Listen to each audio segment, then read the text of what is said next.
ഇതാണ് മൊറോക്കയിലെ ഞങ്ങൾ താമസിക്കുന്ന ഗ്രാമം.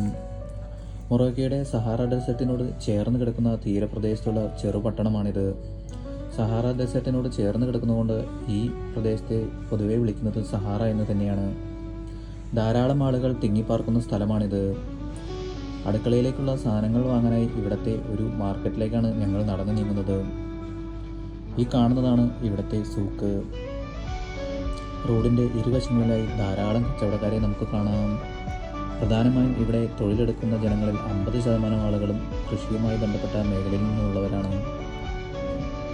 പൊതുവെ നല്ല അധ്വാനശീലമുള്ള ആളുകളാണ് ഇവിടെ ഉള്ളത്. കൃഷിയും മത്സ്യബന്ധനവുമാണ് ഇവരുടെ പ്രധാന വരുമാന മാർഗം. ഒരു പ്രത്യേകതരം വാഹനമാണ് നമുക്ക് മുന്നിൽ കാണുന്നത്. ഇത് ഇവിടുത്തെ കച്ചവടക്കാർ പൊതുവെ ഉപയോഗിച്ചു വരുന്ന ഒരു വാഹനമാണ്. ഇത് ഒരു ഫ്രഞ്ച് പൗരനാണ്. അവൻ നമ്മളെ മൊറോക്കയിലേക്ക് സ്വാഗതം ചെയ്യുന്നതാണ് ഈ കാണുന്നത്. എൻ്റെ സുഹൃത്തുക്കളായ ജംഷീറും ജിതിനുമാണ് എനിക്ക് മുന്നിൽ നടന്നു നീങ്ങുന്നത്.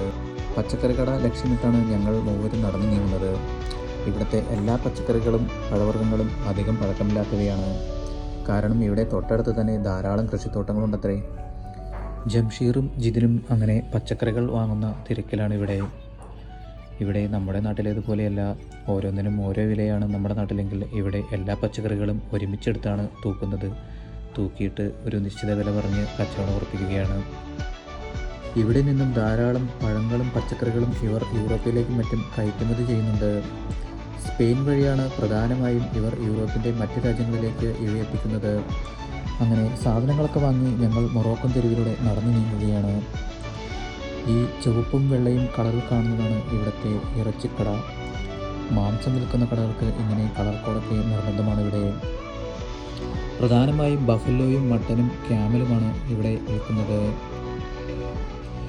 ഈ കാണുന്ന ഒമിനി വാനാണ് ഇവിടുത്തെ ടാക്സി. ടാക്സികളുടെ കളർ കോഡാണ് നീലയും വെള്ളയും കളർ. ഇവിടെ ഓരോ പട്ടണത്തിലും ടാക്സികൾക്ക് ഓരോ കളർ കോഡാണ്. അങ്ങനെ ഞങ്ങൾ താമസിക്കുന്ന വസതിയിലേക്ക് എത്തിയിരിക്കുകയാണ്. ഈ കാണുന്ന ബിൽഡിങ്ങിലാണ് ഞങ്ങൾ താമസിക്കുന്നത്. മൊറോക്കയുടെ അടുത്ത വിശേഷങ്ങളുമായി അടുത്ത വീഡിയോയിൽ നമുക്ക് വീണ്ടും കാണാം. നന്ദി.